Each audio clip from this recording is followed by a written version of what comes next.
So, I think we're coming to the end of this series of videos on chaos shamanism, formally speaking.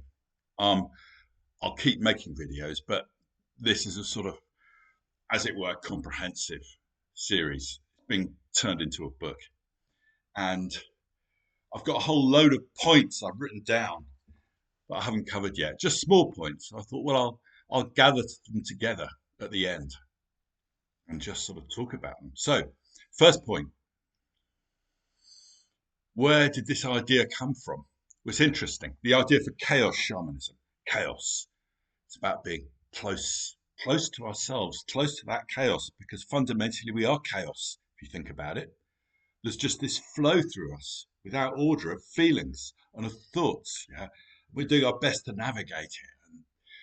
And, we own some of them and we don't want other ones because they cause us pain and all the rest of it. But fundamentally, it's just this flow without any human order around it. And living is about remaining close to that, because when you're close to that, you're close to life. And where did this idea come from? Well, I explained where I thought it up, etc., on a Facebook post months ago, and someone responded. They said, "Didn't you get it from spirit? That's the traditional way. Things come from spirit."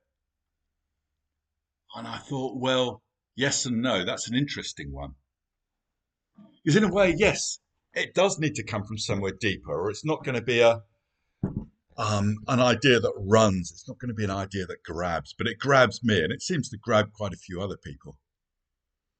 But when you say it comes from spirit, you're also making a kind of claim.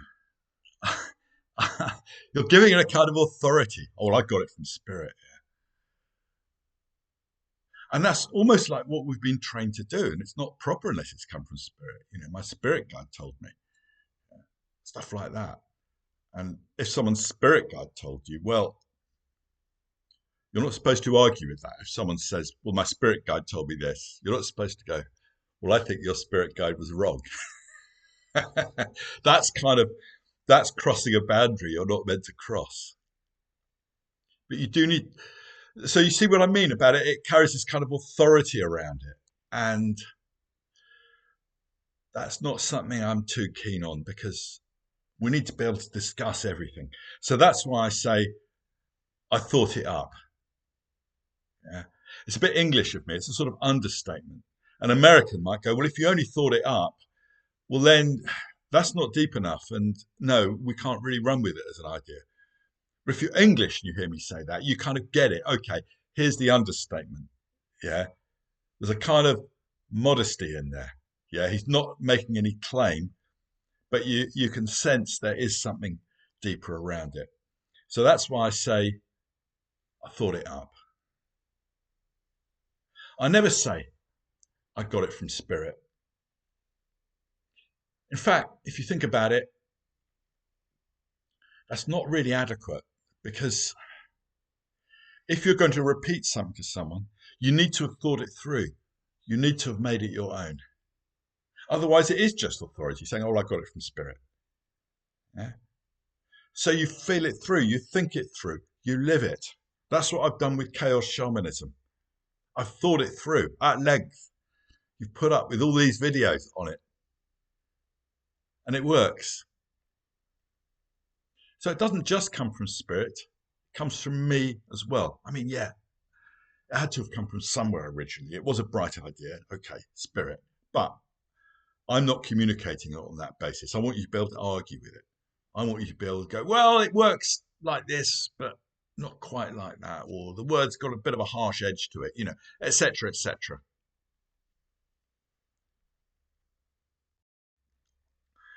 So, having gone round the houses a bit, I guess the point I'm making here is, don't say it came from spirit.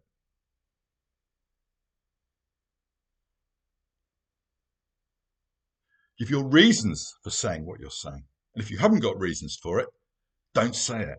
Yeah, you're not ready to say it. I think that's the best way to approach it, because if you give reasons, people can come back and they can discuss. Otherwise, they'll bow down before your authority. Well, maybe that's what you want. Makes you a proper shaman. I got it from spirit, all of that. And it's like, no, no, we give reasons.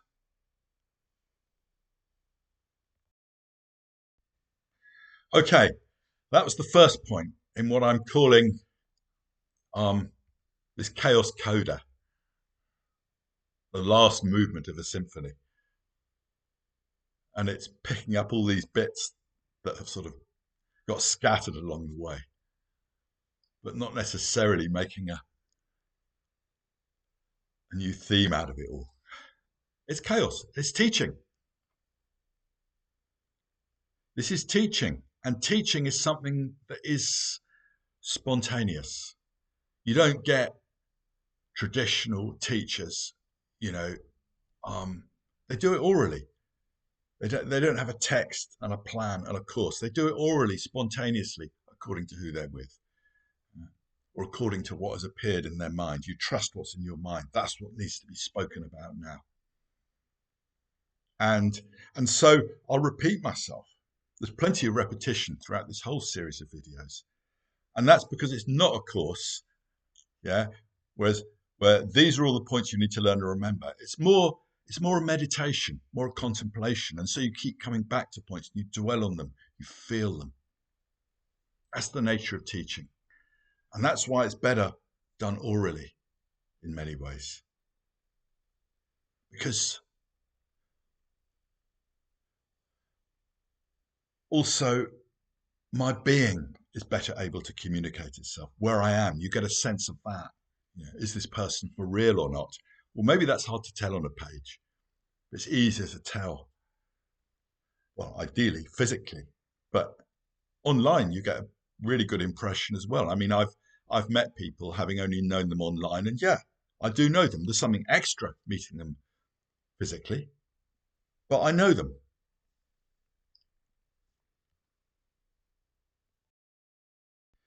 So in a way, that's my second point. I hadn't planned on it. But in a teaching situation, in a way, it doesn't matter so much what's being taught. If it's a good teacher, you're also picking up on the way they are and just being around that. And that enables something in you. I mean, there may well be things in you that he could pick up on, that I could pick up on if you're in that position. But it's me in this position.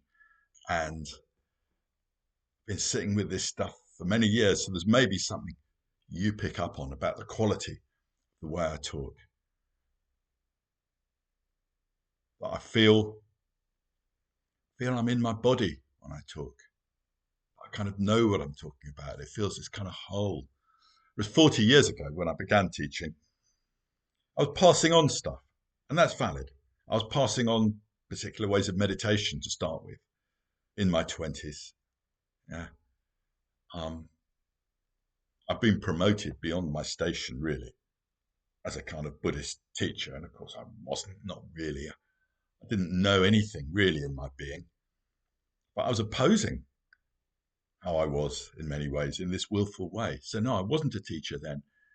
And I took many years out of it. I took 15 years out from my sort of mid 40s onwards. It was just instinctive. It felt like there's something missing. And in a way, that missing bit was knowing what I'm talking about, feeling it in my viscera, if you like. In Buddhism, there's three levels of comprehension. They're called Suttamaya Pranya, Chintamaya Pranya, and Bhavanamaya Pranya. That's a bit technical. But what it basically means is listening, understanding, and insight, or making it your own. So listening, you're just listening to what is being said. You're picking it up. And then you chew over it. You understand it. To some extent, you make sense of it in your own experience. It's not like they're separate categories. They flow over. And then finally, bhavana means becoming. You become it. Yeah, it gets into you. And I realized the other day, that's what's happened to me. I didn't realize it. But when I started running a medicine wheel course online a few years ago, I started getting comments that I was authentic. I thought, well, I should hope so. I hope I mean what I say. But it was more than that, because what had become natural for me was actually quite a strong experience for some other people. It's like this guy's in it. He's in what he's talking about. He means it. He's living it. It is him. And I thought, yeah, yeah, that's true. And then I realized the other night, yeah, this third level of understanding from my Buddhist days, which are 25 years behind me, it's like, yeah, that's what it means. It just seems quite normal and natural to me. It's not some sort of, I'd always thought it must be some sort of whopping transcendental insight, etc. But no, it's quite ordinary, quite normal. And that's what we're doing with these paths, these various paths. At the end of the day, it's just about coming back to yourself. This is well known amongst a lot of paths. Is, you spend all these years doing this practice, trying to become good, trying to become holy, trying to discipline your mind. All these things you're trying, yeah. And then after 20 years, 30 years, you realize, oh, there was never anywhere to go. It's just about being close to yourself. And it doesn't have to be good. It doesn't have to be right. It can be messy. It will be messy because we're humans. We're on this planet. We have a body, but we're with it. We're close to it. And there's nowhere to go. And stop judging yourself. And suddenly you own yourself. You own your life. You own who you are because you're not sitting there in judgment over it, going, it's not good enough and I've got to be this. And it's because I've got this integrity and secretly I'm better than other people because I'm trying to be good and they're not. They're just worldly. All of that sort of stuff. Yeah. Just drop all of that. You can just be who you are. But somehow, for a lot of us, it seems we can't get away from that first stage where you make all that effort for all those years. What it did to me, making all that effort, was it split me apart like a walnut, yeah, and a hammer on it. Crash. By my mid-30s, I couldn't do anything anymore. And that was when I started to listen instead of imposing these ideas from without on who I should be. I began to listen to what I was. And then it all changed. I mean, it's still taken many, many years of doing that, even that, before I was ready to start teaching. But that's how it worked. So here's another point. Just listen to who you are. Be with who you are. Don't stand in judgment over it. Be honest with it. If you're feeling a bit jealous, feeling a bit jealous of someone, don't judge it. I can do that with writers. Less so now because I've written a few books. I'd feel really kind of envious or inadequate. People have written all these books. Own it. Yeah. Nothing wrong with it. It's just what humans do. That's the point. It's to be comfortable with just being a human.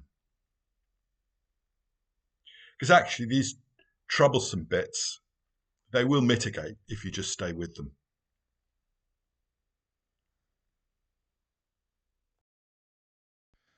Okay, so I'll leave that one there for now.